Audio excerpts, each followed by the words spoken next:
What up, up? What up? What people? up is going on? You too. Happy Monday. Happy fun day. It's the first day of the week.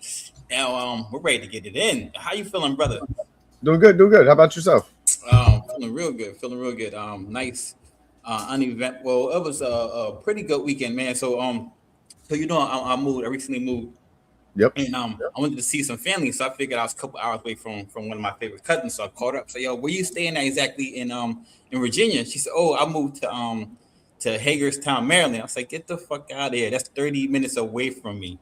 So Come on. I was able to see one of my cousins that I haven't seen in about 8 years. Man, last time I seen her was when my Damn. mom was sick. So it was crazy, dope seeing her.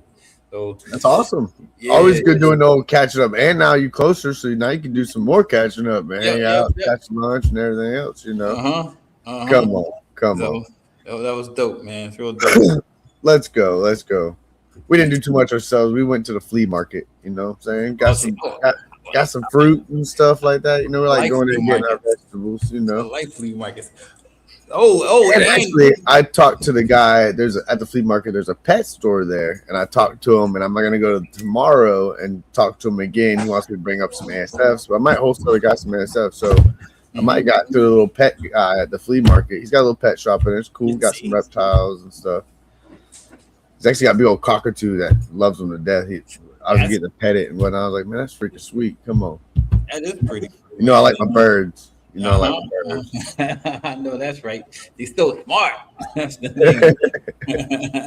They are. They're intelligent. I see you representing over there for the homegirl. Let me see that shirt, bro. And on. You know what I'm saying? Not a back slacker. Not a She ain't a back. back. You got all of us on there. I know Yeah. you on there. I'm Yeah, on there. you're on there too. We all up in the building. We're all on there. Come on. Yeah. She definitely ain't slacking on the back. No, sir. And represent Slack. Florida Exotics on the top, and it's not slack because I got my name on the back. You see Let's it. go. And your boy got to coordinate, so I'm representing for the homegirl splash packs. My girl Keisha out in Georgia. You Come on. appreciate you. And I think she's slacking on the back. She's slacking on the back? She's slacking on the back. Oh, you know what? So, funny story goes. Now I got a bunch of her shirts, and so I was wearing this shirt, and I was like, oh, I'm slacking on the back. So next show I seen her, she brought me another shirt with something on the back, so I wouldn't be slacking on the back. She didn't like to see Come it. on. Kiko, what is good? Thanks for tapping in. Yeah, and on the rest, I got my man MTZ Fred. Yeah, Let's go. let's go. And I represent for myself too. Represent for myself. Oh, You gotta wait. represent for yourself. You got to do it. So we gotta represent for. We gotta represent for these sponsors. So let's drop the sponsorship video before we go any further. Come on. Lindworm Exotics specializes in a multitude of reptiles such as ball pythons, duomoral boas, coastal rosy boas, and false water cobras, to name a few. They are dedicated to providing the public with well-adjusted animals with superior quality. Follow them on Instagram and Morph Market. Black Box Reptile Cages should be your go-to for high-quality reptile enclosures and rack systems. They offer versatile hatchling and adult racks that work with both Vision and Freedom Breeder tubs, as well as a wide range of terrestrial, arboreal, and bioactive cages. Located in Beaufort, Georgia, Black Box Reptile Cages offers local pickup as well as ship and freight. Check them out at blackboxcages.com and use code WhiskeyBomb25 for 5% off. Selected Reptiles works with a wide range of genetic combos, including Hypo VPI Xanthic, DG VPI Xanthic, and Zebra, but where they stand out is their work with Monsoon, Monarch, Sunset, and other high-end morphs. In addition to reptiles, they produce premium feeder rodents, delivering to Florida, Georgia, and North and South Carolina. Make sure to use promo code WhiskeyBomb5 for 5% off any snake. Check them out on Morph Market or reach out directly. From fur to feathers, Fuzzy Acres has your feeder needs covered. Whether you're looking for frozen rats, bulk rabbits, or harder to find feeders like quail and guinea pigs, they've got the stock serious keepers rely on. Visit fuzzyacres.com for clean, healthy feeders that are frozen and shipped with care. Remember to use code WhiskeyBomb10 to save 10% on any order, and as always, enjoy free shipping on all orders over $300. Grant and Mary of Rec Room Snakes have been breeding ball pythons and Woma pythons for over a decade. They're staples within the ball python realm, and most notably known for their work with the paint mutation and putting it to multiple codoms and recessives to truly unlock its potential. Please give them a follow on Morph Market to check out their incredible animals, and on Instagram to keep up with their projects. Ninja Balls is more than a breeder, he's a creator. He's the innovative thinker that brought you the Kiki Ball. He strives to make living works of art and improve upon them year in and year out. Follow him today on Instagram at Morph Market, and know that with each purchase you make, you're getting quality. Bone Daddy Serpents is just getting started in the ball python industry, but he has major plans involving high-end genes such as Monarch and Sunset. Please keep an eye out on him because his passion and determination is going to take him very far within this industry.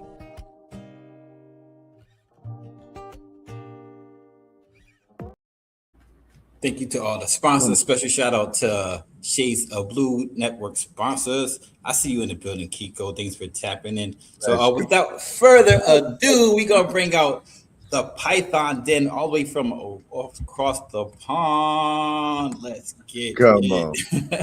What is going on? What is going on? We're going to give you a nice round of applause. That's good. So how you doing, Kirk? Yeah, no, all good, all good. Obviously, it's what time we're on? 10 past 10 here in the evening in the UK. Oh, wow. Yeah. So we've had a good day. A good day over here, really. It's been a busy one. Nice. Come on. I'll give a little spiel, introduce yourself, and tell us a little bit about what it is that you do. So, obviously, Kirk, over in the UK, we're actually based in Preston, which is probably 40 minutes from Manchester, which a lot of people know Manchester in that area, in the northwest of England. Spent 12 years in the military as a combat medic and then a special forces operator. Came out in 2013, and since leaving, I went into property. So I've been doing property for all that time, sort of nearly 13 years now. But alongside that, obviously, reptiles has always been a huge passion. I did get into it, 15 years ago, maybe a little longer.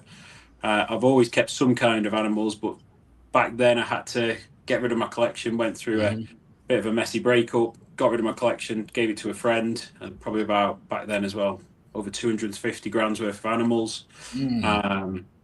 Something went wrong with that friend. He ended up, some of the animals got sick and basically wiped out the whole collection before I could go back and pick them up. Wow, that is a bummer. Yeah, but he took all the eggs, so they all dropped. Basically, he hatched all the eggs without telling me, and then went on and sold them and made them. Yeah, wow, messy situation. That put me off in the industry for a while. I always kept something. I always kept a couple of retics or boas or a few ball pythons or a few lizards. And then within the last, I'll say 6 months, I saw the state of the market in the UK, and I thought, right, when everyone else is being scared, be brave. And I've basically built a collection of 300 animals from the ground up. Oh, wow. Let's go. Four pythons. And yeah, it's been a very slow process. It's been very meticulous in terms of quarantining animals and making sure if I'm bringing a lot in that it's done in the right way. And yeah, I can't believe it. 15 years, I think it was 15 years ago, a friend of mine, Ronnie, he was ex-parachute regiment, Falklands veteran. He took me under his wing, and nobody really did that back then. And I had to beg him to sell me a yellow belly breeder, because back then nobody would sell breeder. So I begged him. And one day he turned around and went, right, if this is going to shut you up, you give me one of his prize. He charged me $2,000 though, but I think back then they might have been going for about 4. So he did me a favour. Come on. Paired her to a super fire male that I had, and yeah, got 10 eggs, and that was the Ooh, beginning nice. of the journey. Let's Um, go. Yeah.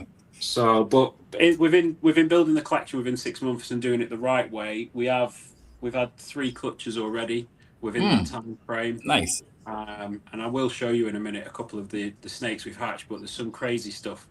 I think Yeah. people aren't mentioning hets and things when they're selling animals, and we've been putting animals Oh, together, just making crazy animals already. nice. Let's Nice. go. Let's go. 300 is a nice number. Hey, yeah, man. you In 6 months. Wow. Yeah, it's the same with the social, because I can see in the UK the market's not shifting on the animals, and a lot of our shows have been stopped and closed down as well, which is a bit hard on the breeders. And we're seeing a lot of breeders leaving, even some guys that I knew 15, 20 years ago, and they're getting out as well now. So there is a big change of the guard. And we need to get more people in and start pushing this really, and getting the legs back on people, not just breeding but keeping the animals as well. Yeah. Yep. Yep. I mean, the pet keepers, I mean, us as breeders, we sell the top line ones for sure, and they help other breeders with other big projects and stuff. But the main ones we do this for, that we sell a lot to, is a lot of pet keepers. I mean, a lot of people that go on these sites or hear about us through Instagram or whatever it is, and then they go check out and see what animals we have available, and they want one at their home as either their little hobbyists, or they just want something in a tank and have it to show to their friends or whatever, you know. Cool. Look at. Facts. Definitely. Yeah, I've noticed with this market now, like back in the day, everything was kept underground, and I think these breeders 15, 20 years ago, 30 years in some case. I was speaking to a guy last week. He'd been in the hobby 45 years. Wow. And back then there was none of this social media, there was none of the presence. It was all kept underground, unless you knew somebody that knew somebody. Yep. You weren't getting in these snake rooms, where now it's everywhere. Yep. And I honestly believe, because of shed testing, because of the amount of animals, the availability, the cost, the secret to this is going to be social media. Whoever dominates social media will dominate the game. Facts. It's definitely making a presence. You know, it's definitely putting your name out there. It's definitely showing yourself, and you show your projects as you're doing too. People like that as well, because they're like, oh, I did see that pairing, compared to going online and buying something that I didn't see a pairing about or anything. And I'm like, hey, I'm getting this off a guy I really don't trust the breeder. Do I trust this whole situation? You know, because there is the bad ones and there's the good in this industry as well. You know, they ruin it for all the good ones as well. Yeah. The first thing I look at if I see a snake on Morph Market and I see somebody's snake, I go check out their social media, and I'm like, oh, let me look at their Instagram, see what's going on. If they got YouTube, even better. Yeah, 100%. Obviously, for myself, a lot of the stuff that we've bought in, we're going to breed and keep the majority of the stock back anyway. So while the market's down and things aren't selling, gives me an opportunity to create what we need, get it to size, because the market will come back. You have peaks and troughs in every walk of life. So we're going to use this moment to build. And whilst building that, like, the social media is only 3 weeks old on the Instagram. We're 2,000 followers, or just short. Wow. Come on. Wow. You already got 2,000 followers in just 3 weeks. Is crazy. Yeah. 200 videos, or over 200 videos. Yeah. People beg for that in months, you know. So you just did it in 2 weeks. So you're already doing great. You're off to a great start, you know. And you're being smart. You're going to sit back and build while this is a time of the market where it's slow. You're going to build. Just build that collection, build it. And I mean, it's crazy because you had, it seems like a couple times where you had to accept failure and you restarted back up, which is like most companies out there. If you start any company, you got to learn to a point where you got to accept the failure to keep going to eventually get to the success. You know, it doesn't take, nothing happens in overnight. That just doesn't happen, you know. And if it does, you're one lucky son of a bitch is how I could put it, you know. But being realistic, you got to take that climb, and you've already had it ripped all away from you, ripped away from you, rebuilt, and now here you are again in 6 months, already got 300 animals, already producing clutches, and you got a social media that's growing like that. That already tells me right there, you're building for success, and you're already off to a successful start. You know. No, definitely. I think the other side of that is people that are seeing me coming purchasing animals or buying collections or whatever it is that we're doing. I think they think, oh, maybe this guy's new, and they don't realize the past experience is already there. So they can't get one up over me, and then now they're realizing, they're seeing the social and going, actually, he does know what he's doing. He knows what he's doing. Yeah. Come on. It's been it's been educational for us, and I think the way that I'm going to swing the social media is very different to what anyone else is doing that I know, especially in the UK. There's probably one guy that's dominating the social media in the UK who's a good friend of mine, but we're taking a different approach. We're not going to go down the educational route. We're not going to stand there telling people how to look after these animals. We're going down the route of collaborating with other breeders and going visiting reptile shops and breeding facilities. So it's going to be like HQ. I don't know. Have you seen the guys who do the Interview the Millionaires, School of Hard Knocks? Oh yeah. You've seen them guys, yeah. Well, they actually built their brand within 4 years, and they're generating about £1 million a month now just from the social side. Come on, wow! That's in 4 years, and all they did was getting out, interview me. How did you make your money? Tell us your story. And that's the sort of thing that I'm going to do. So, and it's worldwide. We're starting with the UK. We'll get over to Europe, seeing the breeders and the facilities and the pet shops, and then we'll be out in the States doing the rounds as well. That'll be sweet. And if you're doing videos too and post them on YouTube, like I can say, Keys, I haven't really seen too many people from over there that are doing like a YouTube channel. Besides Gavin, not really. And keeping us on knowledge of what they're learning over there and what we're learning, which is kind of cool if you build a brand like that. You can get people from the US and get knowledge together, and you're kind of building a freaking machine is what you're building, at the end of the day. Pretty cool. Yeah, 100%. Like I say, I've done business since I left the army, so I'm running this very much like a business. Grow the Insta, then we'll jump on the YouTube within the next month or so. Hit YouTube hard, 90 days. Try and get out 90 videos in 90 days, but produce long content, long form videos, and then we can use them, and probably there might be 1,000 snippets off all them videos then for the other social platforms. So we're going to hit it hard. Definitely. That's sweet. Hell yeah.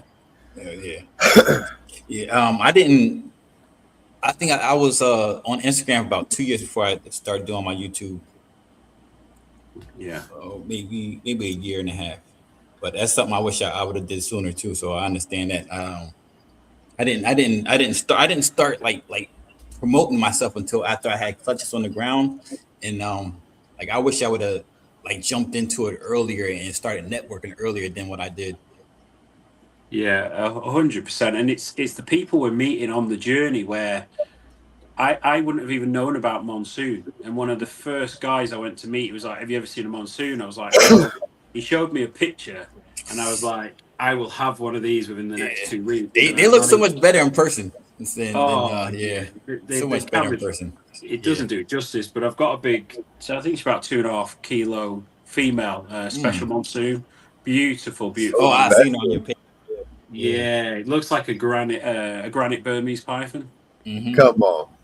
Yeah, unbelievable thing. And I don't know where it's going to go. There's not much of it in the UK, so we're going to have a play around with that, really. Let's go. What is it? The Mojave Monsoons look sick. Yeah.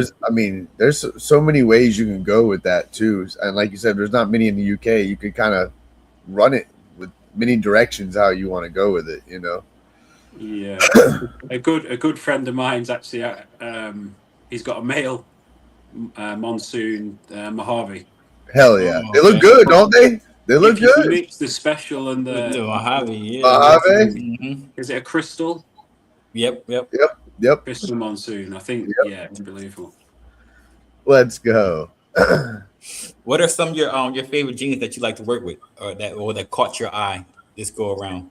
I'm old fashioned. It's the good old British, because when I started, and then I've missed a big chunk of not the process, but the the advancement of the genes. So I've gone from somebody that loved looking at normals or hets and trying to work out what they were, because back then they just picked two hets and went, these look similar, put them together and made white snakes. And that's, I think we've lost that beauty. I think everyone's jumping on the recessive, but no one's finding a really beautiful leopard with multiple genes and putting that to a really beautiful entry and making. I'm going to show you an animal in a minute that isn't that powerful. Well, I say that it's triple het, but it's the visual. The visual side of it. You hatch one of them, and it was the odd. You've probably seen it on my social. It was the odd one out in the clutch, and I was thinking, I thought, what are you doing in there? You should not be in there. Let's go. What's up, Chris? Unbelievable. Thanks for tapping in. Come on. You said you had retics and stuff too. So you had those before you went into the service, or is that something you done? So I've had animals when I was in the service. It was you had them while you was in the service too. Yeah. So my wife at the time was at home, so she basically cared for them and things. I've had everything from bearded dragons to retics, sperms, obviously ball pythons, royal pythons are my top sort of favorite, just because of the genetics and how much people have pushed them as well. But I think I like the real animals as well, the thinkers. The retics are such intelligent, sort of beautiful animals. They blow my mind. I gotta ask, because it's one of my favorite genes, and just because I'm working it finally this year. Do y'all have sunset over there? Oh, do you know something? I do. So I'm just in the process of negotiating. This guy's been in a long time. I can't mention names again, but his collection's coming over to me. Okay. And he's basically bred all these animals, and then he's managed to create what he set out to create all them years ago. And there is a couple of sunsets. So we've got pastel sunset, and there's a visual male as well. Let's go. Nice. Let's go. Nice. So, and obviously mum and dad that produced them as well that he's got. So yeah, we've got sunset. But price-wise, you're talking £500 to £1,000. I don't know what you're looking for, just for a straight sunset. Okay. Let's go. Yeah, I like it. They used to make fun of me over here, and they call it the brown turd over here. That's brown out, but it's got potential. It's barely been worked. Not many people have put a lot of shit into it, and I think there's many directions you can go with this snake, and I feel like it's got a lot of potential for sure. And what they've gotten, sunset ultra males now that are looking sick, that are like running. Well, you got Justin Morph Jungle doing those, and those are freaking amazing. And then you got some GHI in them. You got a handful of stuff in them. So I'm liking them for sure. Now, what about shed testing over there? Do you guys have shed testing over there available for you guys? Yeah, we do. It's a bit controversial. I think some people love it, some people hate it. In terms of finding a decent provider where you're getting higher percentage on the odds as well, because I've heard there's anything from 80% up to 99% that it's positive for the test. So it is something that I'm new to. I've had animals that have come with the shed test paperwork, which I've pushed for. But I've not had anything done yet. But like I say, the animal that I'm going to show you in a minute, I'm probably going to have to. I'm going to have it done anyway, because it's triple het as well. Right. Well, it's good to test for the hets, and if you run, say, a het to a different het to another visual, and you have like 50% in their clutch, you can test those babies, and guaranteed they're not 50% if they hit for visual or hit for hets. Which makes your process a lot quicker compared to how we used to have to do it back in the day to now. Like it's like that, you could advance way quicker doing it that way. Instead of breathing and taking those chances, wait a couple years, like let me run it back because I didn't hit. Let me run it back again. Nope, I tested it. It's got it. It's there. Let me just put a visual to it. Or let me run two doubles together. Let me run it, which people seem to hit. I've heard this too, where people are taking visuals of hets and hitting not as many as some people are running heads to heads, and it's kind of crazy how it works with some of these clutches. But I've definitely heard people that are running double heads and hit more visuals than people doing it, het or visual to het opposite directions, and you're not hitting as many. You know, and it's like, wow, like that guy hit more running double hets than the guy did over here hitting some visuals and some hets. It's just crazy how it works sometimes, but it does. I've seen it, you know. Yeah, I wonder. I do wonder though how that's gonna work, because I have purchased a lot of triple hets, so multi-gene triple het animals, just because I'm thinking to myself, you could go out and buy an Exanthic Desert Ghost clown, for instance, and pay what, 5 to 10 grand, or you can pick up two females and a male that are triple het and pay 300 to 400 quid. Then they're breeder ready. Yep. Yep. And you're gonna end up hitting some doubles. You're gonna hit them. You're gonna hit them. Yep. You're gonna, and just speak it into existence. Keep thinking that way. It's gonna hit. You know, you're gonna hit it. You're gonna be like, holy shit, when you open that drawer and you go to cut. So if you cut eggs or you wait for them to pip, either way, you open it and you see them. You're like, yeah. And you got codons. You'll end up getting some codons in it. So it's better odds. So what are some of the other high-end genes that you guys are working over there? I'm hearing Monsoon. I'm hearing some Sunset. So you got some DG, you got some Clown. Is there Scrambler reached over there yet? Or is any, like, let me see, what else? Some Paint, Puzzle? Yeah, we're seeing some of those. Obviously, the bigger breeders like Gav at Balls to You, he's got some really nice animals. He got Bang over there. Yeah, he's working with the Bang stuff, which I think that's going to be my next pickup. Something with Bang in it. Yeah, I love soon. orange.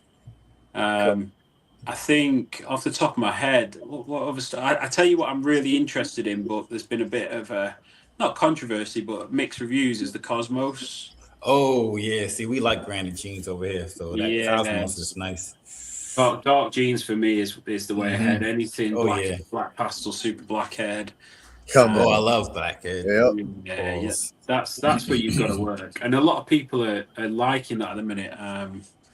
And it's just how we can play around with that. But yeah, there is all sorts, and like I say, the majority of the higher end stuff is over the border in sort of places like Germany, Italy, and places like that. So we might just have to pay a little bit extra and get them imported in. Right. I think. Sorry. Go ahead, Keith. Do you have like many shows around there so you can actually go up and see the ball pythons, or you just gotta mostly it's just social media and morph market stuff like that? Yeah, so obviously the shows have actually been backed off quite a lot. We did have quite a few around the country. That's sort of been really dragged in at the minute, and they've stopped doing them for a number of reasons. But there is one that took place in Blackpool now, so they've moved the show to Blackpool, which is better for me. Blackpool's about 15 minutes away from Preston. Nice. So we're going to try and get a couple of tables. I think June and August they've got meets, so we're going to try and get some tables there. But I think the best thing in this is meeting people. I've got my actual phone sat on a couple of 5-foot Vivs. I've got 1, 2, 3, 4. There's 5 5-foot Vivs left. I did have 9. So I've been selling them up and driving them around the country, and was in a tattoo studio today, and it's meeting them people that have already got, let's say, a corn snake or a hog nose, and then they're ready for that next level. I'm like, well, we've got royal pythons. Have you seen these before? And then soon you can start showing them their Instagram, what colours and morphs, and it's that addiction sort of pulls people in then, and they're on the train. Oh yeah, once you start showing them Morzofs and them cool Morphsoft and those cool patterns and stuff, people are definitely like, what? That's sick, you know. It's crazy when you even like show like the simplest like recessive like pieds to some people. They're like, holy crap, that is you know? First timer pied is amazing. Yep. Yeah, pieds are one of them genes that in the reptile, we go and see the reptile shops quite often, and these shops are selling between 10 and 20 ball pythons a week. And they're still getting 300, 400, 500 pounds for a pied. Because visually, as if you don't know about animals, you want a pied in a tank. Like, it looks good. Anything, even clown now, like I couldn't even dream of owning a clown 15, 20 years ago. Like, that was right up there. And now they're everywhere. Everywhere. They're everywhere. Everywhere. It's so variable. There's so much you can do with them. So that's I know. Go Krypton. That's the best. Go Krypton. Do you work with like Xanthics? Do y'all have all the Xanthics over there? I have, yeah. I've got a massive. I've got an Xanthic black pastel pied. She's massive. She's on my Instagram if you check her out. But she is stunning, almost completely, so close to a panda pied. But she's just perfect. I think she's about 4 kilos. She's in shed at the minute. I would have pulled her out, but it's pre-lay shed as well. So I don't want to be moving her around. Yeah. Facts. What line is it that you breed with? It's actually the VPI. Okay. VPI. Come on. Yeah, a lot of VPI stuff in here. I've got one in this tank next to me. She's pre-lay shed on the 12th, so she's due any day. Let's go. She's a Xanthic, and then I have actually got a lot of hypo stuff as well at the minute. I love hypo. Yeah, I got the most stuff. Hypo looks good no matter what. Yeah, I breed a lot of it. Yeah, I think it goes well in a lot of things, the hypo.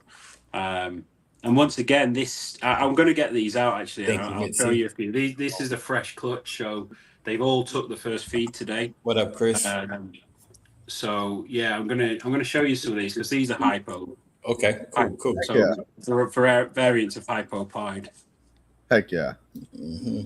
Now, do y'all have the different lines of hypo there? Do y'all have the orange ghost and the Okay. Cool. Yeah, so I saw a guy. I went to meet a guy over in West Yorkshire. I think it was at the weekend, and he had some of these crazy looking animals, and he goes, "They're supposed to be hypo. I don't understand why they're so orange." And I was like, "It's orange ghost."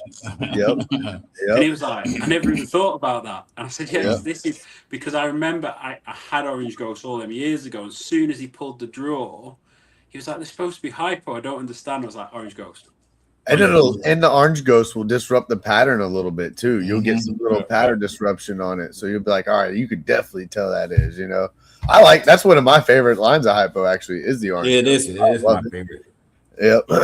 I was having this conversation with a breeder the other day. Like, we need to start. I think we've hit a point where we've got to start pulling back on stuff and actually going down the orange ghost and not mixing things and just going for that pure. Because, like you said, the orange ghost, it's got that. Pattern disruption, the coloration on it is so unique. There's just so much going for it. He had chocolate thrown into it, and they were all hair. Oh no, they were clowns. Yeah, they were chocolate clown, orange ghosts. Oh yeah, that looked good. And that orange probably had that brown like coffee color to it too. It probably looked good. Especially with the clown. That's going to throw off some more the bright colors on it too. So that chocolate deepen it out, and then the hypo that looked probably good. Now, am I right, Keys? Like, can't you do if I'm mistaken, I can't remember, but I think you can put an orange ghost and a regular ghost together, and you can pinpoint with the babies which ones are orange ghosts and which ones are hypo. So it won't singularly do it to all the babies. You can look at and be like, okay, these are orange and these are regular. Yeah, they're compatible, but you can still tell the difference. You can make either or and singularly it out. Of course, line breeding it too, you're gonna make it stronger. Either way, you're gonna make it stronger. But I like that when you could have those clutches when you put the two lines together, and then you look at the babies and you see what the orange ghost did differently than what the regular ghost did. And you kind of see right there. All right, that's cool how I did this and did this. No, you could see it because obviously straight away as he pulled the drawers, you could see the difference in the different babies. So straight away I said, "Show me mum and dad." Hell yeah! Well, dad's orange ghost, and mum is the regular hypo. Yeah. Yep. Come on. That's awesome. So I'm a hypo fan. A lot of people are. I think it's definitely making its round around the ball python world too. What you think, Keys? Oh, definitely. Especially the past few years. Hypo's been making this waves, but then people try to, and then it's so when you put hypo with any other recessive, it just makes it so much better. Put it with DG, put it with clown, oh my God, with Xanthic and True Ghost. So it's amazing, man. Yep. Even single genes or the codom, what it does, Mojave hypos are a staple. GHI Mojave hypos. It's just so much you can do with it. Black pastel hypo. Those GHI hypos are nasty. They're like Yeah. silver. They're Yeah. silver. They're literally silver. They're that crazy to me. Yeah, there's I've got a black pastel cinnamon banana hypopide male. Come on. Come I on. don't know though, because somebody said to me, I don't think that's been done before, and I was a bit skeptical when I got the animal because it looks super pastel to me because of how it's faded out. So unless it's shed tested, it's a horrible animal as well. Right. It's definitely got the cinnamon, the black pastel in it because it is a nasty animal. Well, But cinnamon it's- has its place, though. I'm a big cinnamon fan too now. Cinnamon has its place, which I do like, and of course, black pastel goes good in a lot of shit. So, I wondered, y'all have the Barnhart line of black pastel over there? I did see some of that at Gav's. Yeah. He's obviously in Birmingham. He's got that line, but I think the majority of it is just the straight black pastel. Black pastel. Yeah. The Barnhart's really cool because it'll give you kind of like what Lace does. It'll give you that popcorn on that belly and stuff, which really looks good. Yeah. Are you feed rodents or do you have to buy? So yeah, obviously in the UK you can't feed live by law. I do keep a stock of rats, mice, and multis though, live obviously for myself. But the majority we buy in. I'm very lucky. A good friend of mine owns a reptile shop, so I get my food at massive discount. I can understand why some people are getting out of the industry because if you go to Pets at Home, for instance, a fuzzy rat for a single is £3. Yeah. Where how are you supposed to feed? What's here? That's 250, 300 snakes.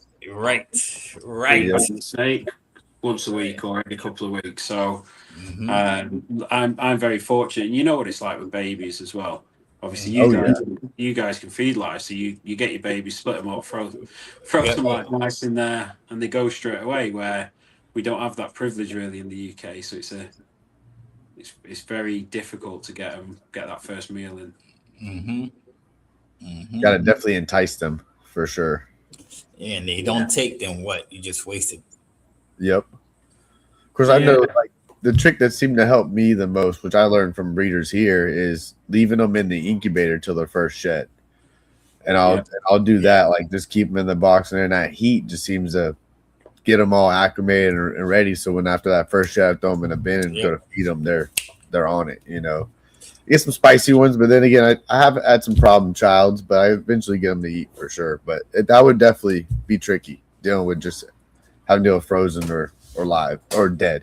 Can you do fresh kill? Can you like CO2 them and then feed them or no? Yeah, you we're talking about it now. Actually, I've got a box of mice, live mice right in front of me. So you do what I do, what you've got to do at the end of the day. Right. So the process should be, if you were allowed to do it this way, live, pre-killed, defrost, or frozen forward. It's the only way you'd get them on it quick. I think too many people try so hard with frozen forward, don't get the meal, and then they're having to force feed and assist feed. Yeah. When it's not really a last resort, it's just that snake hasn't had the ability to have its natural instinct kick in. Yep. That is the truth. So it's. I did it for a while, doing frozen, and it was a pain. At first, learning was a pain, but I also got it down, and I did it also. What really got it better for me was doing it like in the middle of the night. So I'd wake up at 3 o'clock at night or 4 o'clock at night when they were the most active. And, you know, that was where I had the most success with it was, and I mean, I could run through it. Each bin, they were tearing them up. If I did during the day, I would sit there forever, you know, during the day. It's how you're warming them up as well. Some people just leave them in the room to defrost. Some people put them on a heat mat. Some people hair dryer, hot water. You've just got to be careful though, especially if you're new, because I've seen a lot of people go for the hot water and not dry it off, and then you're burning the snakes and things. And there's pros and cons to each one. The one I think works well is leaving them out basically out with a heat mat under a plastic tray and just let them warm up naturally. Heck yeah. And the scent's in the room then as well, so they're all bouncing off the tub. They're going crazy. Crazy. You know? You ever make your way over to the States? Only when I was in the military. I spent a lot of time in San Diego, obviously training at the naval base with the SEALs and Delta. Oh, that's cool. But not reptile wise. I need to get over. I think the initial plan is do as much UK visits as we can, get over to Europe, and it's been quite strategic really. I'm giving all my strategies away and things, but I don't mind. If someone wants to take my information and implement it and do better than me, I want people to win. So I haven't got a problem with that. But to get in front of people, I think it's been easy in the early days, because if I want to get in front of someone big time, buy an animal on Morph Market, go and collect it. You've basically got your entry fee, haven't you? You're through the door. Next visit, just build it up. They then know people, so ask them to refer you. And this is how I've got around in the UK. So I'm just waiting. I'm looking at a collection. It's a bit of a big fee on it, but it's someone that's very well known in the UK and deals with some very high end morphs, and he's sort of run them projects. So once we've done that purchase, he's part of the purchase. I've said, look, introduce us to the likes of this person, because I want to get out from Canada. When I started out, this was the 50 years ago, we actually bought 2 of the first lightning pieds into the UK. They were off Marcus Jane. Come on. Just having these stories, we could never get them to grow them. No matter how much we fed these animals, they would not grow. And then people like that, like the guys, the OGs, the guys that have been in the industry. I want to go and meet these people. So you see so many people going out meeting Justin or going out meeting us. But like you see these videos all the time, but what about these guys that really pioneered, that have been in it 30, 40 years? Yeah, that's the ones you want to talk to. Yeah, they're the guys that I want to, and I do want to, don't get me wrong, I want to get in front of all the other guys as well, and my hat's off to them. They've done some amazing things. And just chatting with them though, I don't want it to be like a fan show. I want to be on that equal par and just really get the knowledge off them and get that understanding as well. Come on. Yeah. I've talked to a bunch of breeders over the years, so it's I learn from everybody, not just the big breeders, people that are hobbyists. I'm open to learn from anybody, because I know I don't know everything. As many years I spent, there's still room to learn. Even 15 years in, you can still learn more. The day we stop learning is the day we should stop breeding. That's the way I put it. But yes, like that's the best way though, is reaching out, and you're doing the social part, which you're reaching out to everybody around. And then you're going to link up to newer people. And if you're working different projects, this guy that's not working, he might know somebody that is. So it's going to point you in the right direction. So you're doing all your contacts right there, which is smart as shit. Dude, you're going to take off. I can see from a year from now, it's not even. By the end of this year, you're going to be taking off, No, definitely. Whereabouts are you two based in the US? Are you both close to each other, or? We used to be close to each other. We were both in Florida, but I moved, and I moved again last week. But I'm in West Virginia. West Virginia. Yeah, so further up north. North, right. Yeah, so like kind of where Florida is, just go straight up, and then there he is pretty much. You got the Carolinas on the side, like on the edge, but like right there beside it going up is right where he's going to be. Right past Georgia. Well, you were in Georgia, which was straight up. I was just in Georgia, yeah. But I'm in Florida. I'm at the top part of Florida, more, which is Jacksonville. Oh, lovely. I've been to Florida a couple of times as a kid as well. Obviously, the whole Disney World thing, and it is, yeah. Which is the pleasant part here, because I do keep some animals out all year long, which are outside all year. I have outside enclosures, and they just hang out outside all year long.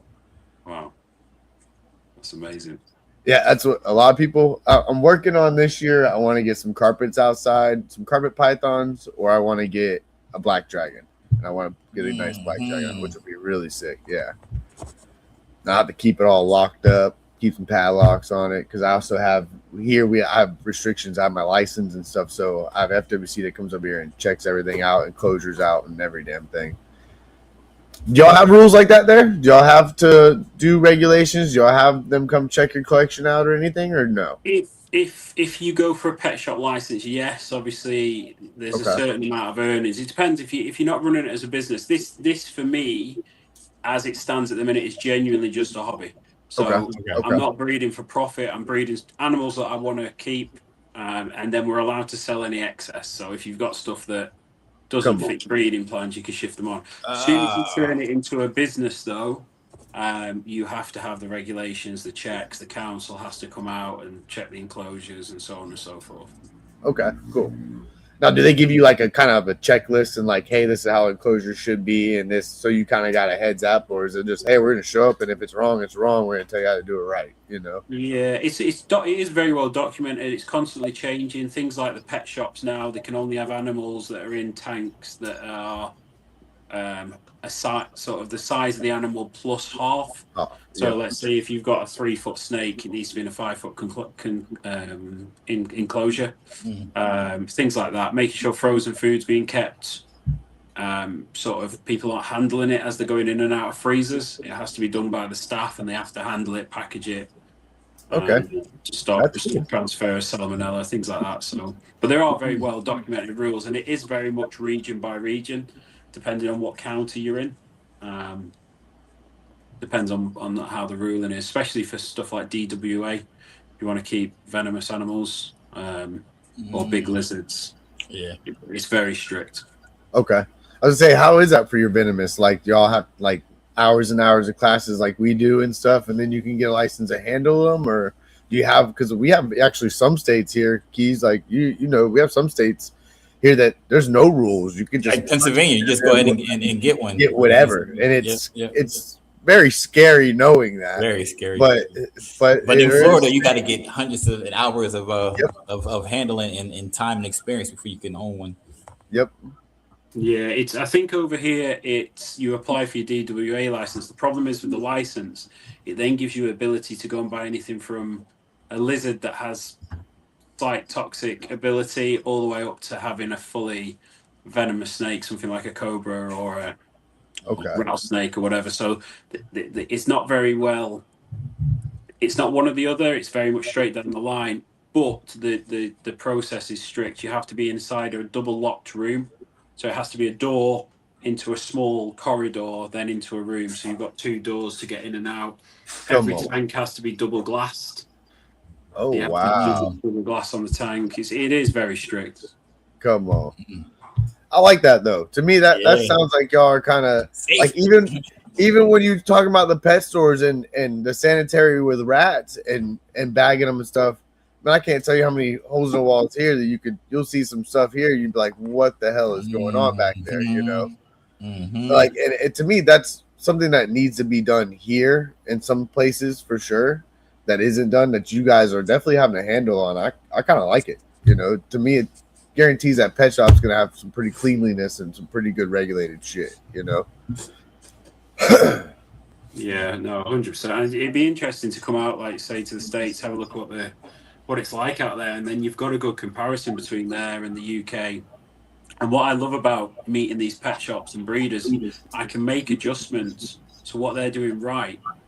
I can start bringing into my own collection and my own home, and potentially, but when I build the brand, there might be some kind of product services that will add training. There's a big picture in the UK. It's not just, we can't just breed animals and make a load of money from it. It doesn't work like that here.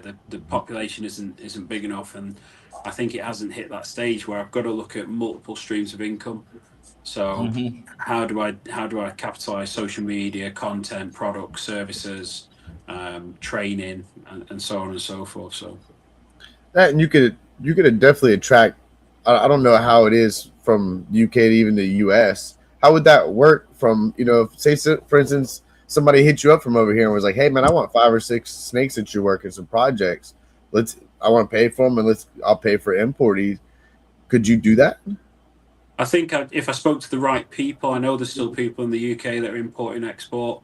Come Come on. They've been in the game a long time. I'm sure there's a couple of breeders that just send all the stock out to the US because you don't see them selling on the UK market. Big Mike just sent a bunch of stuff out this past summer. Yeah, He's out in the UK, 21st Century. Yeah, he just sent a bunch of stuff. Then Eric got a hold of one of them. Yeah, Eric got some. Derek got some. And Derek did too. Tip Stalkers, they got some stuff. Come on. Yeah. I know Darren sent a load of tornado stuff because he founded the Tornado Project, and I'm sure Justin took a load of that. Yeah, come on. Yeah, come on. And see, that's right there. A good way. You draw the attentions of people over here. You gotta you went from the UK, like you say, like, okay, we got this many people, but now you've got a whole variety of other people. I mean, it's not just there too. You got England. I'm sure you can get up to Germany as well, can't you? Can you get up to Germany as well? So yeah. To put like you can get a wide brace. You really can. The only one that's going to be hard is even for us or anybody is Australia. And God, man, I wish we could get some animals from there because there's some genes that we can't get our hands on that's over there that we wish we can get our hands on. They got that lockdown on it. Yeah, I think this is why it's so important to. That's what's going to bridge the gap is the social media. If I can genuinely get out to the US and show the different markets and the different audiences, the different countries, even getting out to Australia and explaining the reason why you can't get the animals out and what animals are over there. Yep. It's a massive thing for people. A lot of people don't leave their house, never mind their state, never mind their country. So you've got to capture them people on that audience and on that social media. And once there's someone locked in and they're watching, they're going to want to see what's the snake market like in China? What's the snake market like in Japan? Like what are they doing over there? Does anybody really know? Has anyone been out there sort of? I know they killed the gecko game up like pretty hardcore with it when it comes to the geckos. Over there in China, supposedly in China and Taiwan, I think. Bob does a lot of stuff in Japan too. Japan, yeah. No, that's interesting. In the UAE as well, these guys have got some serious money out there. What are they doing? There must be collections. Are they allowed? Are they not allowed? How are they getting them in? How are they getting them out? There's a lot of questions and a lot of content. Like with Justin and stuff, like from what I've heard with some of these bigger breeders over here, when they do it, they don't just do it with one snake. They're going to do it with multiple because I guess the box of the crate is going to cost the same, and it's as much as you could put in there or whatever. So you're going to obviously want to do, like if you could do 10 snakes or whatever, it's going to be worth your time and money at that point than it is just doing one snake. No, exactly that. I think because they're doing it on scale, it completely makes sense. But like you say, if you want in one or two, and it might make sense. Let's say if you can add 3 or 4 really advanced males to your collection, and you're going to spend, I don't know, 20, 30, 40K and bring them in, and it's really going to sort of project what you're doing and advance what you're doing, then it might be worth ordering them animals. Facts. I mean, that's how everything back in the day, it's how it all started. All these guys went over there to Africa and brought a lot of these ball pythons back and just biscuit type deal, and did what they had to do. And now that's why a lot of this stuff we're dealing with now because of that. Yep. The remorse we have. Taking that, and I feel like too over the times we've created things as well, which that's recently came into the whereabouts to talk of how we could be reconfiguring some of these genes by doing super to super and allelics to allelics and stacking genes as well. That's why I think the gene testing is going to hit a wall eventually is when it comes like, okay, well, these guys aren't testing for clown, but there's a visually clown in there and these babies are popping out as clown, but why is it not testing for it? Yeah, no, exactly that. And like I said, I've got a prime example in the incubator, which it's throwing out some crazy stuff. And if you look at mum and dad, it shouldn't, that snake shouldn't really exist. Yeah. See? It doesn't make sense. Well, a couple of them don't. I've got one in there that I could swear is potentially a super fast Mohawk pied. Where's that come from? No idea. No idea. Wow. It's how it happens, though. And I mean, at the end of the day, I think it does happen. I mean, look at it with us humans or anything else. You line breed stuff, you eventually can get anomalies, and I think that's what we're getting is some anomalies here and there. And then those anomalies are just reproducing, and then you got your own pattern. Yeah, you know. It could happen. It could. I could be completely wrong. This is just what I've been recently hearing through the grapevine, and now I'm kind of just like, all right, it's kind of bringing some attention to my eyes and into my head, you know. We as breeders, we look at these things for sure. Seth, what up?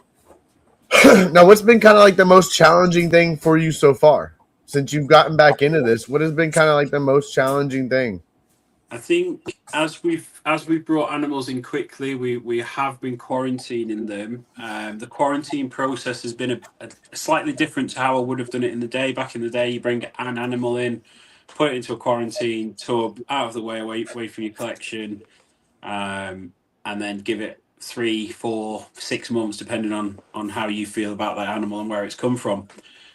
We've had to do it slightly different because we bought collections. The collections had to come in, go into a separate room. Luckily, we've got a big 5-bedroom house. It's a huge property. Okay. So we've got a collection in one room, collection, and we've just been separating the collections. And then my sort of method was, look, make sure everything's well, eating right, on target, and then you're having to incorporate them. Yeah, pair the stuff that's from the same collection because you generally the other side of it is if we brought new animals in, they've had to go into, we basically put them in rubs, sealed rubs, put them on heat and then left them in there. I think the most sort of disappointing thing for me is the people that are willing to try or sell sick animals, knowing full well what you're trying to build and the size of the collection you've got. And if anything did go wrong, they're going to cause some damage just for a few £100 or a few £1,000. That has happened to me. I brought in a collection that I didn't know was sick, and then it got to my other animals sick. Yeah, wow. It's devastating.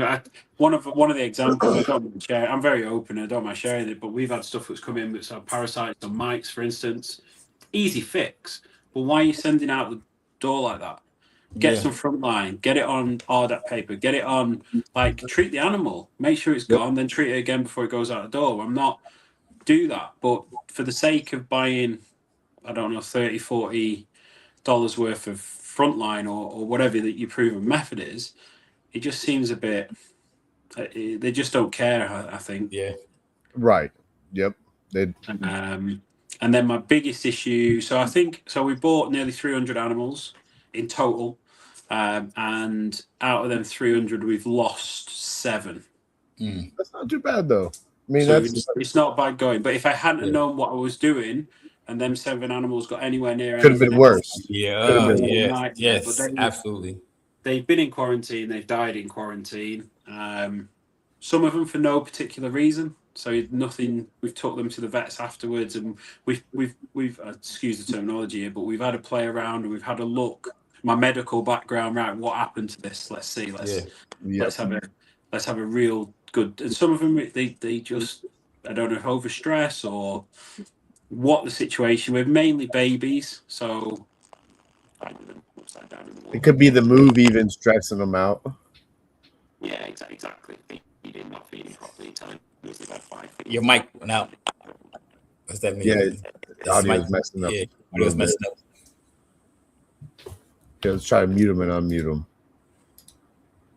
Now speak. There you go, Kirk. Oh, he's chopping up. All right, so it's the internet. Yeah. It's that you can't just back out and come right back in. If you heard, it's pretty cool. I'm liking this for sure. Yeah, learning about what's going on over there in England. I gotta go one day. I'm dying. I would love to go over there. That'd freaking be amazing. Mm-hmm. And the different racks he's got are pretty cool looking. I've been looking at those racks. Yeah, those are different. Wild. And they got stacked there. Like, how many is on that rack? Is like 1, 2, 3, 4. At least 12, I would think. Almost 15, because I'm sure you could see a good bit down at the bottom that you can't see. I'm sure almost 15. That's cool. Probably high ceilings. Going through the quarantine processes, and that's crazy too. Because think about it, he's getting all these collections, he's having to quarantine things to separate it, and then what is in quarantine, he's like, all right, well, this guy's got I got the guy's collection, so let's go ahead and pair this because he's dropping clutches, so you got to go ahead and pair them while you're in there and keep them separated, which is smart. He's running it, homie. As long as you got the room, he said the 5 bedrooms. That's enough. Yeah. I can get 5 different collections in there. Come on. Right. Can you hear us? I don't know. Yeah, I don't know. There you go. All right, the now we sound can hear you. went crazy, and then it all just kicked off. So Probably because of the distance between us, so we'll get a little lag maybe here and there randomly. But besides that, it picks right back up. But yeah, that was pretty cool dealing with your quarantine process. And like I said, it seems like if anything, it could also be the stress on the animals from the move going from. Now, did you have to move some of them? I'm guessing from long locations. Did you have to go drive pretty far, like a few hours to grab some of these, or how did you have to shipped or what? Yeah, it's top secret. I did the longest journey. I've got to keep top secret. Up, Kenny? I can't really go into detail, but it was a few thousand miles. Okay. So that's a story when we all sit down and have a couple. Let's go. Oh, all right. Sounds good. Let's go. But the majority haven't been that long distance. It's just. Okay. I think for me, if there's an underlying issue, it's very different actually. A lot of the content that I see from the States compared to the UK, the States you're very open about talking about things like RI, mites, parasites, and it's almost like a thing that it's in your collection. Every now and again, a snake will get a snotty nose or a cough. You treat it, it goes back in, and it's just a process for some people. I'm not saying everyone's like that in the States. Where the UK, it's very sort of alien, and people keep it under the radar. And I say to breeders, look, I'm not being funny. If you've not had RI or mites in your collection, have you had that experience? Like, can you talk about this? If I come to help and say, what's happening? Are you actually going to speak to me? I say, I don't know. So it's something that needs to be talked about. Obviously, royal pythons, they're a nightmare. If they get sick, they're very difficult to. They're not like a retic. A retic gets a cold, you warm it up, and it's good. It's fine within a week. But the royals, and it affects them in so many different ways as well. Like some get really bad and they've got no chance. Some get over it quickly. I think we should advocate testing. And that's something that we've done when bringing these collections in, making sure, but it's very expensive. You could be talking £400, £500, £600 an animal over here. And it doesn't cover everything. It doesn't cover everything. It can get expensive here too. I know one good thing that we keep here. I don't know. That's what I was kind of getting at. Y'all got vets now? Do you keep like a good vet? Because I have a vet that I can kind of call. If I feel like I got RI or something going on, I call him and he will literally give me a handful of antibiotic syringes where I can give and then come home with them and give as many snakes if I see or anything going on. I can separate them, whatever. But I have that right there that helps me, which is a very good thing to have. I'm sure. Do you guys kind of got that over there or what? You've got to, obviously, when we were coming into this, once again, the experience, we went and found somebody, and I knew what was going to happen. I knew something was going to happen because I'd had the experience with the guy who took my collection last time. So I just asked the vet, look, can you prescribe X, Y, and Z? There's no point giving one form of antibiotic. You might as well have all 3 on standby. We also have to have frontline on prescription as well. Okay. Oh, so I don't know if you have to do that in the US to get the front line. No. So that's a prescription drug as well. So we were prepared. So we knew eventually getting so many animals so quickly, something was going to arise. So we just took it prevention better than cure at the end of the day. Come on. Prepare for the worst, hope for the best. Facts. You got to. It's like he said, it's inedible. I mean, and for these guys out there, like, oh, I never dealt with anything. That it's like, bro, come on. You had at least, you may not have seen it, but you at least have a little RI or something, you know. 100%. It's the method of how these animals are kept in terms of almost like, oh, hunter injury issue. Not necessarily. You can It do could be everything. anything. Yeah, you could do everything right and slightly stress the animal, from pairing them to breed for breeding to temperatures to there's a number of things, and it's So one of much. them. I think I don't know. There is some breeders out there that have bought 3 or 4 different animals, kept them for a long time, bred them, and built the collections that way. And my hat goes off to them guys because they genuinely have had nothing within the collection because they've never brought anything into the collection. Into it. And, Yep. But I still think there's a level if you're keeping anything over probably 50 animals, you need that extra level of training. And I think that's why a lot of people came out of the industry. Through COVID, we saw a lot of breeders come to the industry. They didn't have anything to do. And I think a lot of these people have hit these milestones, and it can be heartbreaking. If you spend £5,000 on an animal, it gets sick and dies, or it's got to be euthanized. It's disheartening. It's deflating. Detrimental. Not many people can take that hit. Yep. Nope. Absolutely. So, but no, I think there's a good group of people in the UK. Like I say, some of the old timers. There's definitely people to turn to. I hope people that watch this see myself as one of them people. If you've got issue, don't try and blag the situation. Speak to people. It's people's ego that stops them from actually asking the question. They're too worried about, I'm never going to sell a snake again, or this. Don't do that. Don't let your ego take over. Ask the Like question. I try to tell everybody, there's no dumb question. Just ask it. You know, there's no dumb. I can't tell how many questions I was like, I asked, and I look back, I'm like, I can't believe I would ask them. But I asked them. You know, I asked them because I needed to know the answer to the question. You know, closed mouths don't get fed. Another big one, you know. Don't ever be afraid to ask. Don't. Especially for help. Don't be afraid to ask. Yeah, no, it's one of, and I see why some people do it as well. Since I've got back into this and I've been growing the social channels and buying a lot of animals, you have got the other side of the industry that can be quite sort of, what's the word I can use without sounding bad, but you get that bitchiness, that attitude, that envy. Yep. And I can't, like some people, just through growing the social media so quick, I've been getting private messages going, who the hell do you think you are?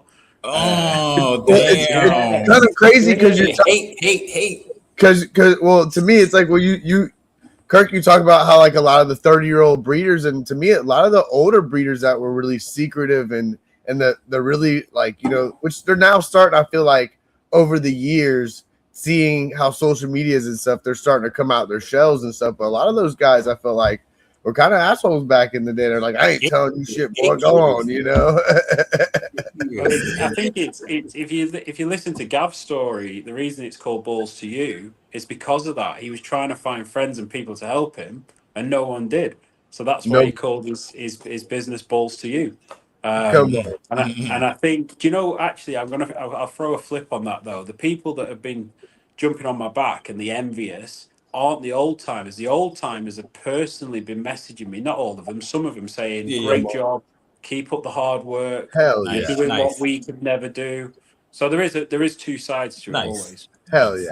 Nice. That's a good feeling there, though. That's that good feeling for sure.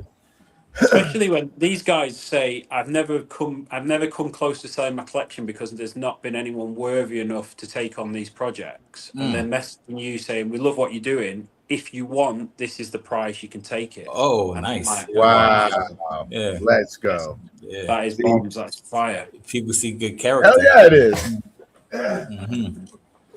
So, and it's price points though, because you don't want to hurt their feelings. And a lot of people keep saying, well, if you go and buy a collection, how are you valuing it? So how, in this market, with things not selling and you, obviously we don't want to go in and take stuff and then just flip it, but you have to get rid of excess because otherwise it's not going to fit your plans too. Yeah, exactly. So people have been saying to me, well, how are you pricing? And every collection we've bought, which has been about 3 or 4 collections, I looked at an average, and the average was minus the equipment. So let's say we had racking, for instance, average on a rack, you'd be paying £1,000 on average for second-hand racking. So we work the racking out at roughly £1,000, and then the animals, once you've taken away the high end, the mid end, and the low, have actually been working out around £200 an animal. When you take the average. Yep. All right. So we've done an average based on £200 an animal. They've got 50 animals. You do the maths, and that's roughly been. And that's not something that I've just decided to do. That's based on not what we've bought, but I know other people that have bought collections as well. Yeah. And I did the maths based on what they paid, and it works about £200 an animal. So when you've got the old timers saying, I want 30, 40K for my collection, and you do the maths and it's only coming back at 15. Yeah.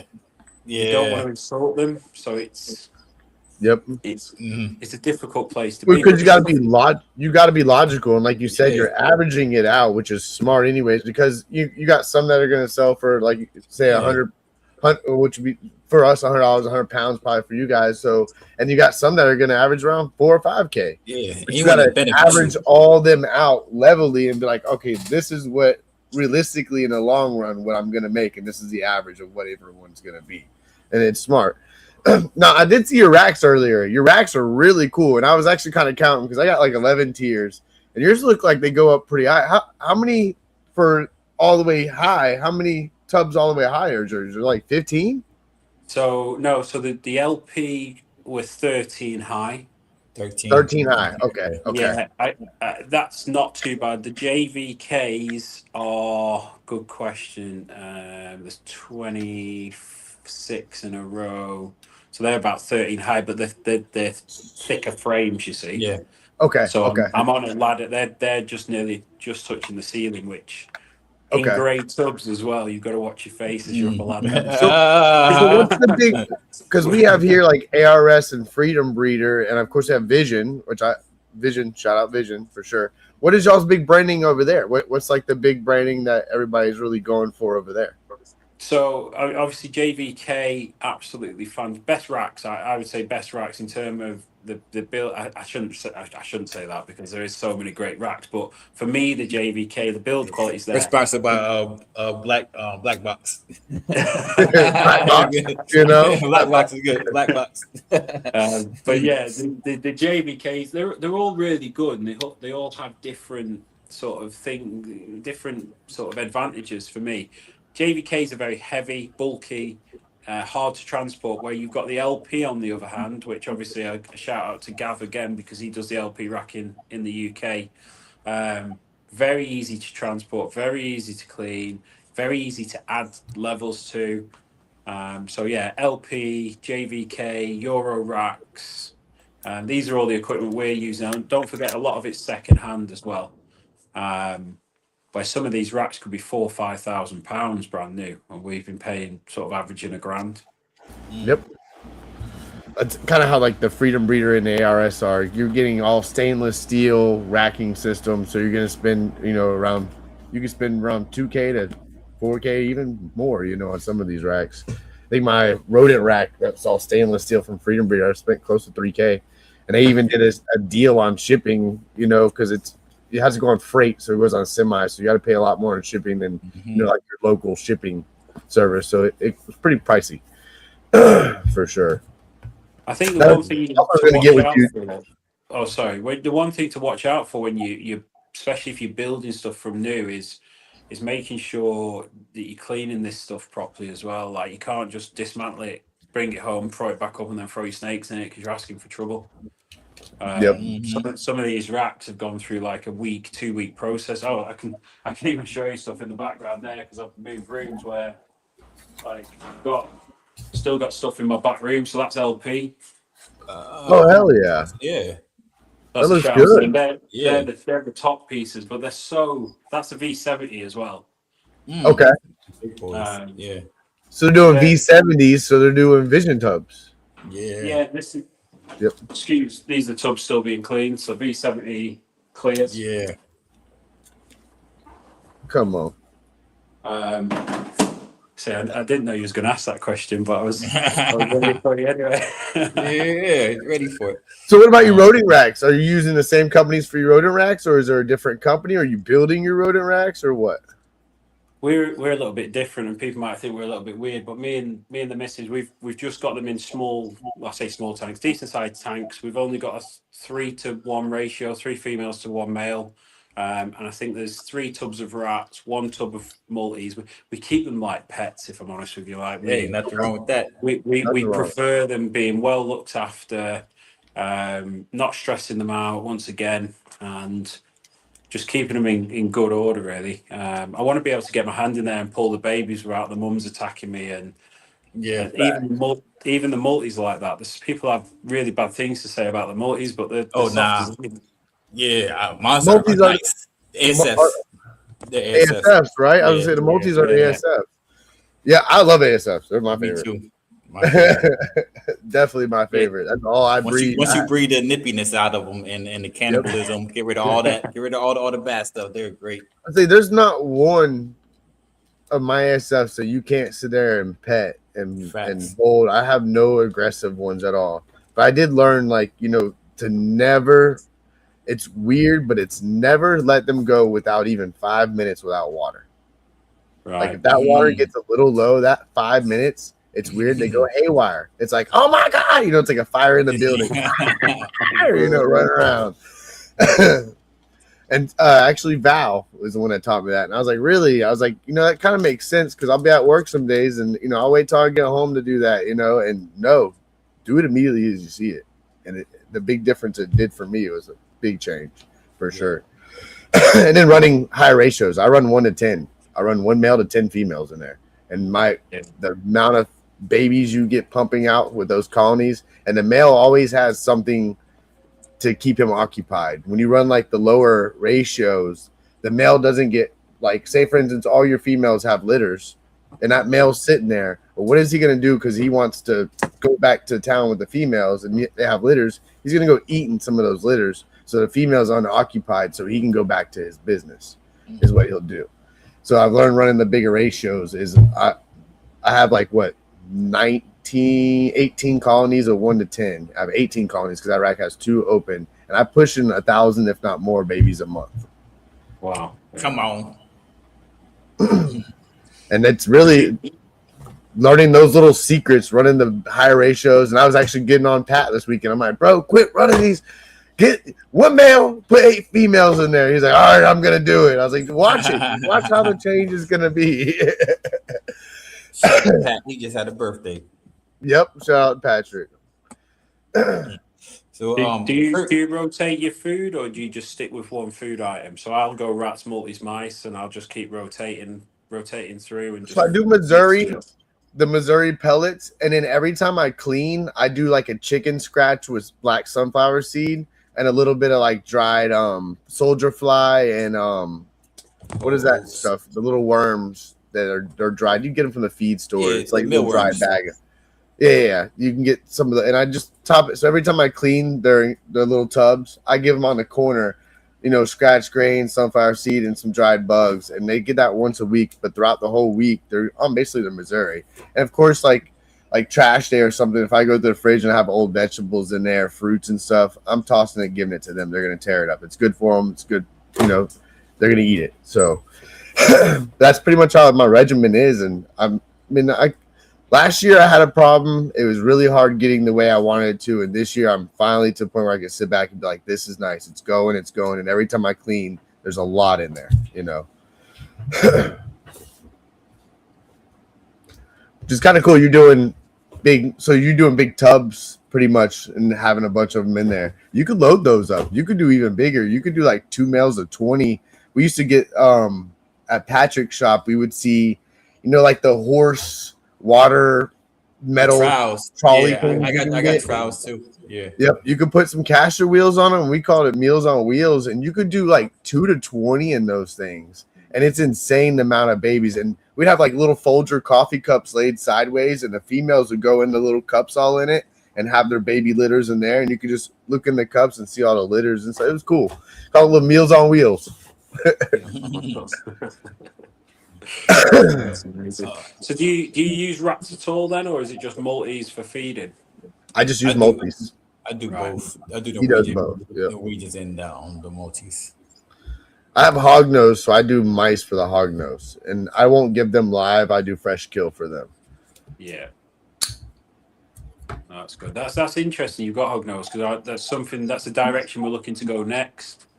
Come on. Hognose and the false water cobras. Oh, Hog nose are nice. You get pretty big clutches. You can get up to I believe 20 to 30 eggs a clutch sometimes with them, and then they can double clutch on you. So you could have 2 litters and within months apart, and you're talking one pairing you could have almost 60 babies right there. it's crazy. And we watched Alvaro down here towards Miami. And the guy, his collection wasn't but so big, and I mean his first year of what he produced, I was amazed. I was like, holy crap, bro, you're pushing them. And it's because they're double clutching over there on them, and the amount of babies you're getting off the double clutch, it's ridiculous. You can fill a table up real quick. Yeah, if you're going to vending shows, you can fill a table up real quick and vend some shows off some hogs for sure. And the Morse, they're still learning. What was it? Jeff just released Arctic, and I believe it came out to be a Lilac or whatever, and it's like the super is it Super Arctic or whatever? Yep, and it's black and white. It's crazy looking. Yeah, I think we definitely go down that route and just have a look at some and see what we can get in. It seems difficult to find breeders though. I think it's one of them animals in the UK that nobody wants to let go of the breeders right now. Makes sense. Yeah. I wonder, is there a lot of Morse over there of them? Do y'all have pretty much the same we have over here? Do y'all have less or what? I think there's less. If you look on Morph Market and in the shops and things, there's not many around. Okay. So I think we need to do a little bit of digging. Like I say, I went to their shop today, and the false water cobra was in there. I've been to probably 15 shops and only seen 2 false water cobras. False water cobras. Yeah. So I've never seen one in the shop. No. They're starting to be a thing, though, Keys. What was it? We were talking to somebody not long ago. Yeah. They're starting, and they're going a direction and pinpointing. Yeah, I know a few people starting colors to and stuff. Yeah. They're starting to definitely, I like to see shit like that. Like, I love ball pythons. Don't get it wrong, but there's so many different. We've worked it right. It's nice to see something different and see something that all right, we've been working this, and now we're pinpointing patterns, we're pinpointing colors, the Womas. Look what they're doing to the Womas. No. Kirk, if you want to show anything, you're more than welcome to. Yeah, I can do. Like I say, I've only just fed some of them babies. I'll move around a bit. Hopefully my signal holds out. Let's have a look. Let's go back in the snake room. So pull this. You better start beeping at me in a second. This is the one that I wanted to show you. I'll see if I can spin my camera around. Yeah. As you go settings, more in camera.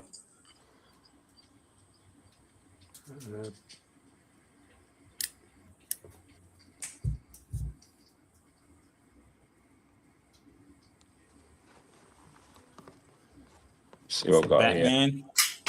I seriously haven't got a clue what it is. It's just taken its first meal. It does not make sense from the clutch. I'll show you its clutch mate in a second. The only reason I'm not going to get it out is because it has just been fed. But if anyone can tell me what that is. It looks like a Batman combo. Yeah, it looks like a Batman combo. So that came from, it was banana pied. I'll tell you what it was because I've got Dad right in front of me. He was a banana pastel pied het clown het hypo. Doesn't make sense. That doesn't make any sense. Banana pastel pie. Like, okay. Makes what was sense. the dad? Banana pastel. That was Dad. Okay, so what was Mom then? Where is Mum? Mum is a number 10. She's back on food, actually. So there's Mum. Oh, okay. Okay, so she has the leopard in her. So Pastel she's leopard. Yep. yeah, she's leopard. I've got her down as a leopard, yellow belly, and then she's a triple het. So she's had clown. Yeah. So there's no spot nose in it. No spot nose. This is Dad. Sorry. But really, though, it could be Keys that super pastel and leopard that's making it look like that too. Yeah, and the het pied. And the het pied, but it definitely seems like there was clown in that mama. It looks like it's clown in there. Yeah, on both sides. So I think it's and it's the het pied influence makes it the leopard have the stripe. Yep. Yeah. Right. So you'll see from these babies. So we've got that's probably a pastel Leopard. Yeah. Yeah. And then the het, those will be het hypo as well too, wouldn't they? They're triple hets. So there'll be Yeah. het hypo, het clown, het pied. That's what that hooking on that back was coming from. And once again, these, like I say, these have been fed, so it's That is cool looking, man. That hit Shit. visual clown on there. You definitely hit visual clown on that one. That one, yeah, that's super pastel, leopard, clown, probably het pot. Well, it is het It's gotta be pot. het pied. But my guess on this one and what I've written down is Orange Dream, Spot Nose, Fire Leopard, Het Clown, Oh, okay, Het yeah. Hypo, Het Pied. OD fire for sure. That But color, it could be yeah. a visual. It could be a visual clown. Do you I think it's visual clown. Yeah, so- look at that head. It's just no spot nose in it. And it's got a wicked head stamp. Yeah, it's crazy, absolutely crazy, and it's white blushing under its body as well, which But there was YB in there too. So that's Yeah. that's YB as well. So there's your super pastel YB leopard clown het pod. OD fire. right. So what are we going for here? Orange Dream, Spot Nose, Fire Leopard. Yeah, I think it's a split clutch, and I think another dad must have got her because Yep. it doesn't make sense with that male I've just shown you and that female. This does make sense though. That's just a beautiful little pastel leopard. Sorry, I've literally just fed them. They will go into their individual rugs Yeah. later this evening. I just wanted to, Oh, that's a nice example. but Yeah, that's. it But if you see the banding and the belly blush, Mm-hmm. Oh yeah. Yeah. Might have YB in it. Yep. You YB in there. so pastel yellow belly leopard. You were Yeah. thinking, Yep. Yep. Triple het. and then it's triple hair, yeah, which is crazy. And this is the one. So this next one is an absolute. I've got this down as a hypo, banana pied. Sorry, that's my incubator. Oh yeah. Definitely. Definitely head blushing there. Yeah. 1000%. Hypo So- banana pie. There might even be leopard in that one too, with that I pattern think looking the way it is. It could be. Yeah. Look at the Can you torso. see- Look at the saddles. Yeah, Yep. it's got leopard in it, hasn't it? Yep. So let me make And even sure. how those saddles are pulling up like that, that could be the YB in there pulling it. See on the edging of the saddles where it's coming up and pulling up? Yeah. Just give me 30 seconds. I've got to switch this incubator. It's going crazy. And then two, I've got that, and then two that haven't eaten yet. Didn't take the first feeds, but I'll show them off anyway.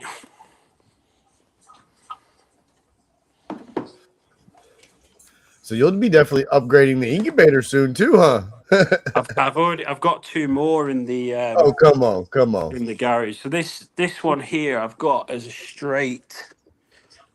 So this one's eaten as well. This one's I've got as a straight pastel, but you're probably gonna tell me different. Mm.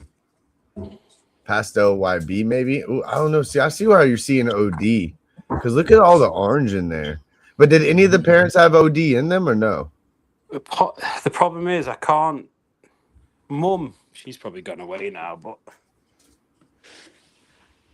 she's very. That does look kind of OD. Yeah. That does look OD-ish. It does. Yeah. It definitely does. especially the darks on there. And OD will sometimes give you a drag towards the tail, but the hard part for you with that is you got pied in there, pied and so in it. will pieds give you a drag towards the tail. Yeah, But mom, if that to me, I think you got OD in there. yeah. She's proved out. Obviously, she's proved out that that's a pastel, definitely, with possibly yellow belly. Well, I'd say it's definitely yellow belly. Yeah, there's definitely Flames.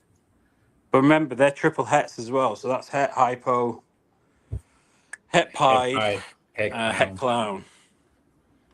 See, I think you're right on that first one with OD then, because how the darks are on that first one that you showed, that super pastel clown looking one. Yeah, you're right with OD in there, because that dark is darkening for sure. And then she's obviously, like I say, we've hit the pieds as well, so definitely. Yep. The second dad was possibly Orange Dream, Fire, Pastov. My missus has just literally sent me a message. You can hear us in the room. It's an Orange Dream, Fire, Pastov, Spot Nose Clown, Het Ultramel. Okay. Come on. So let me fix that camera. That thing is sick. I'd hold that one back for sure.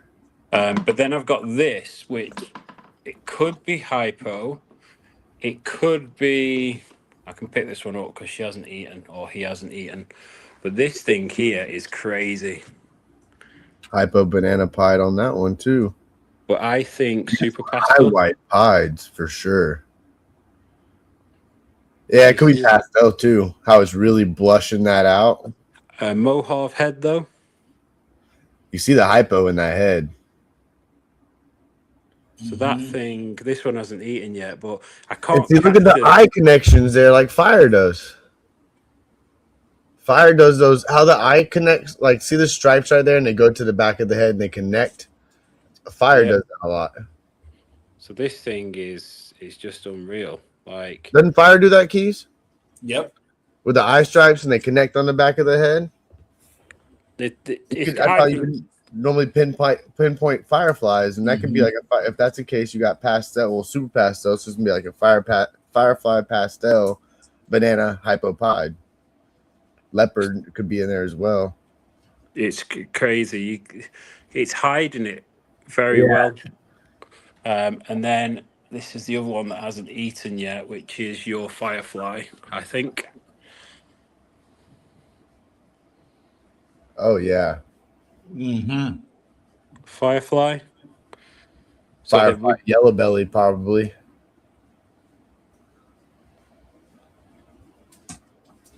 Yeah, like you were saying with the edge. And you might have OD in there too because of the darkness. And then look at the orange right there. See where that tail's curling in, and see the orange above your thumb. Yeah, right around in there, you can see some orange. So it seems mad because there was a second dad. I think I've hit the top. I would say this pied's probably the top hit. Come on. Or the other pied, and then from the second dad, we've hit the top hit again. That's cool. You're double pairing over there, which is pretty cool. Yeah. It's crazy, really. I've got this. I'll show you. Sorry, I do know my camera's the wrong way around. I have just said. So this is the one. It's got a little bit stuck shed, which everyone's gonna hate on me for, but I will give it a soak. But Hypo Mojave pie, banana. No, black pastel, cinnamon, black pastel, cinnamon, banana, hypo pied. Cinnamon banana hypo pied. I don't think you hit the black pastel on that. No black pastel. Nope. No. It would be darker on the edges. Cinnamon. I'll show you what cinnamon pie does too on the edges. It gave that edge look to it. It's sick. I have cinnamon pie here. It's nice. I have cinnamon pinstripe pied actually. The pinstripe gives it that really cool outlining. Some darkness. Yeah. So I've got that down as a cinnamon black pastel gravel. Okay. Definitely could be. Look at the striping all the way down his dorsal. And it's got like gold speckles in it. Yeah, you can see it on the backside. A bit of a duck nose as well. Come on, that is sick. Yeah, that's they see the gold patch on the back end of it. That is sick. And I suppose you've got to go for the. I'll have to show this off because she is 100% my favorite Oh, animal. the monsoon. Monsoon, baby. Special monsoon. Special monsoon. Yeah, Yeah. Come on. that's a crazy one. And then Uh-huh. this is definitely worth a show. I'm gonna have snakes out everywhere in a minute. I'm gonna forget what I've got now. Oh, she's shed. Look at that. Oh, good.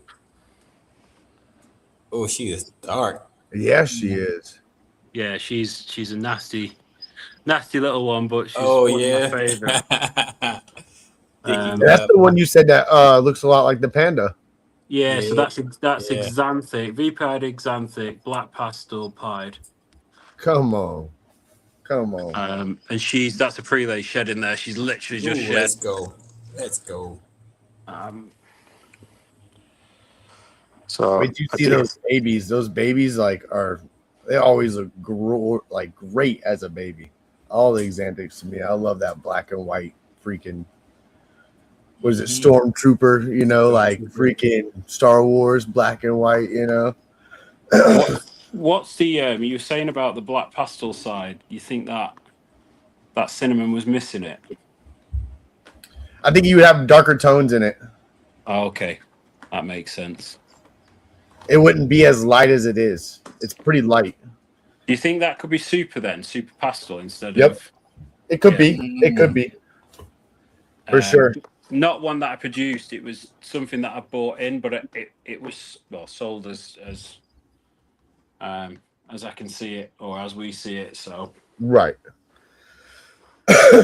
yeah, and I don't know if she's actually laying eggs. No, not quite. That would have been interesting, wouldn't it? Yeah. Open up, she laying. No, that's actually another good question. Are you ultrasounding? No, not at all. No, I'm just Okay. palpating for follicles, and I had a girl slug out on me the other day. She had 13 slugs, and I felt the 13 follicles when I palpated her, and that's what I put on the sheet. So that was a big hit. That was one of our main girls as well. Very high white side calico. Oh. So we put some nice stuff with her to try and prove her out. She's back on food though. She just took her first feed. I'll show you. I'll spin it around Come now. Now, you planning on down the road to get ultrasounding, or are you just gonna? I like that. Yeah. That's nice. Yeah, I love calico, especially the high white calico. Yep. So she's just down as an entry, but I think there's more going on. Got to be. But she, unfortunately, we got the 13 slugs, which was devastating, really. As it always is. Always. But 13, damn. Yeah. What happened was I took her out of the rack and put her in a Viv. And she slugged out in the Viv. But I think it might have been the move that did it, really. She had a high temperature raise or a low temperature drop on her for a good little bit that could have slugged them out. From what I was just recently hearing, a guy was telling about his snake facility got a little hotter and all of his clutches actually slugged out, every one of them that he had that year. And I was like, holy crap, that's a big reset. You took a whole year reset over a building getting a little too hot, slugging you out. Yeah, it's crazy. It's crazy to think that. It's easily done, though. And I think in her case, it was a brand new male. So it was his first time, maybe a bit early. That too. Real shame, really. There's some cool stuff there. Obviously, I can't go through everything, but I've got a black pastel super gravel. She's nice. Come on. She'll be the last one. I'll show you this one because the Terminator, I think they call them. Oh yeah. Let's go. Dope. I love that head. So That's crazy. She got Two-Face. Yeah. Absolutely gorgeous snake, but one red eye and one normal. Yeah. What? That's cool. One Yeah. normal. That's dope. And then obviously highway. It's funny, this story actually. I brought one of the first highways into the UK. I picked it up from the Ham Show. Mhm. It cost me 20 grand all them years ago. Shit. It was 75 grams a male when I picked it up. What? Probably Oh didn't my even have its God. first feed. Managed to get it back to the UK, but it cost me all that money. I picked up a highway pied, so she's an absolute beautiful animal, and she cost me less than a couple of £100. It's crazy, right? That is Unbelievable. What time does. Absolutely unbelievable. Oh, I had to show you this. Sorry, last one. Nah, you're I good. promise. You're good. Yeah, it's late for you. Yeah, I promise this is the last one, but this animal is something else. It's a Silky Way clown. Oh yeah, yeah, Oh, wild. yeah. I think that's one of the first animals I saw on your page. The Silky Way clown. Yeah, The great thing is though, we've got mum and dad. Mm-hmm. So this was the great thing about buying collections. There's dad, Mm-hmm.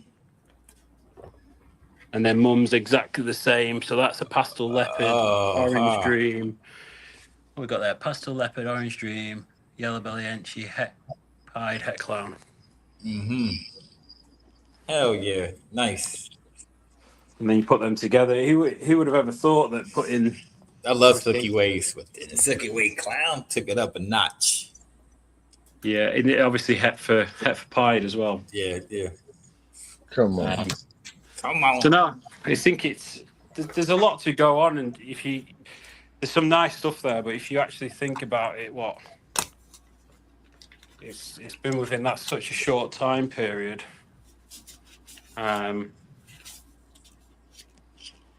It's crazy, really. It's crazy to see what we've built. I couldn't have even dreamed about that 15 years ago when I was originally working on stuff. So very, Facts. very privileged. Yeah, Facts. thank you for sharing with us. Facts. Yeah, we're gonna let you go. It's almost what's this? 11:45. Where you at? Yeah, Oh, of so course. it's pretty late. Yeah. We're gonna let you go, man. Thank you so much for your time. We appreciate it. Facts. I can't wait to see some more stuff what you do this year. I'm definitely going to follow you. I'm going to be paying attention. I might even be messaging you on Instagram here and there. You know?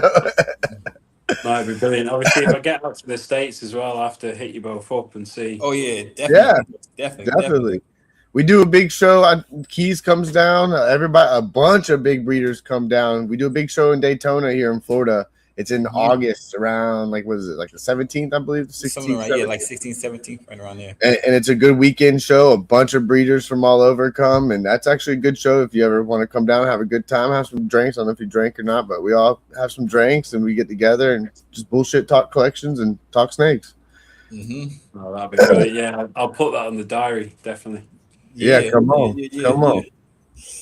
You'll definitely get a warm welcome from us Americans. Come on. Come on. So anything you want to say, Kirk, before we sign off? No, brilliant. Thanks very much for having me on the show, and it's been an absolute privilege and a pleasure to be on. And yeah, thank you. We appreciate. Shoot out your Instagram channel. That's right there. That's his Instagram right there. Shout out to the Python. Then make sure y'all give him a follow. And then soon, he's gonna be starting that YouTube up. You said what, like a couple months? No, I did literally. I said when I hit 500 Instagram videos, I think I'm on about 210, 215. But I'm just going to recycle hot. Once I hit 300, I'll recycle the content that's already on there. Okay. To get to the 600 quick. So then, within the next 4 to 6 weeks, we'll be on the YouTube. Oh, nice. Let's go. Yeah. Definitely let us know when you do. Tag us in your posts and stuff, and we'll share it out to everybody over here that we're friends with and stuff for sure. And we get some good audience there. Try to get some audience and roll it in there. Yeah, we'll shout you out for sure. Facts. Appreciate it. Oh yeah. Yes, thank you, Missy. Anything you want to say, brother, before we sign off? Well, I tell the audience, thank you guys for coming out. We couldn't do without you guys. Kirk, it was definitely nice meeting you, seeing what you got going on over there. You definitely came in the hobby. Well, this isn't your first time coming in the hobby, but you coming in here Let's go around like a champ, Keep doing it, man. Keep your head held high. I know we hit obstacles. None of us are perfect. Keep going, like I tell everybody, keep going to those speed humps and keep moving forward, man, because you're on the right path for sure. Yes, sir. Yes, sir. 100%. And everybody keep on tapping in. Catch us this Wednesday. Balls and things. I think the guest is MBK Reptiles. Let me check it real quick. See who the guest is. MBK. MSB Reptiles. All right, MSB Reptiles. So make sure y'all tap in MSB Reptiles. And come back Friday. Let your head down. Saturday, make sure you sit with some serpents. Homeboy Thick and Justin, tap in with them, and then you know what? Come right on back because we do this all the damn time. Spread that love, get those flowers out, call your peoples up tomorrow. It's not promised. Call your mother, get the fuck off my phone. We out. Appreciate each and every one of y'all. Don't forget to hit that like button and subscribe. Yes,